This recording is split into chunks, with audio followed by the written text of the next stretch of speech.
čoho žije momentálne občan Ivan Korčok? Teraz ste na výplatnej páske Progresívneho Slovenska, alebo čo? Takže vyslovene iba z Progresívneho Slovenska. To je jediná moja činnosť, ktorú robím. Vzhľadom na to, že som politicky vyrastal v mládežníckej organizácii, viem, že nikto nie je platený vyslovene za to, že je členom nejakej strany alebo združenia. A celý čas hovorím, že v prípade všetkých týchto bývalých veľvyslancov a mimovládkarov ide o oportunistov bez hociakého reálneho politického nastavenia.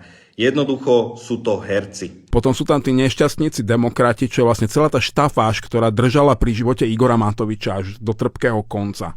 Historické hlasy hovoria, že Jaroslav Naď taktiež v Smere hľadal rýchlo a ľahko zarobené peniaze a keď ich nedostal, tak jednoducho odišiel. Čiže oni to evidentne majú v politickej rodine. Pamätáte si napríklad Korčokové rokovania o členstve v PS? V očiach progresívnych voličov to boli rokovania o hodnotovom nastavení. V skutočnosti sa zjavne viedli rokovania o peniazoch. O tom, čo Korčokovi dokáže PS ponúknuť po finančnej stránke.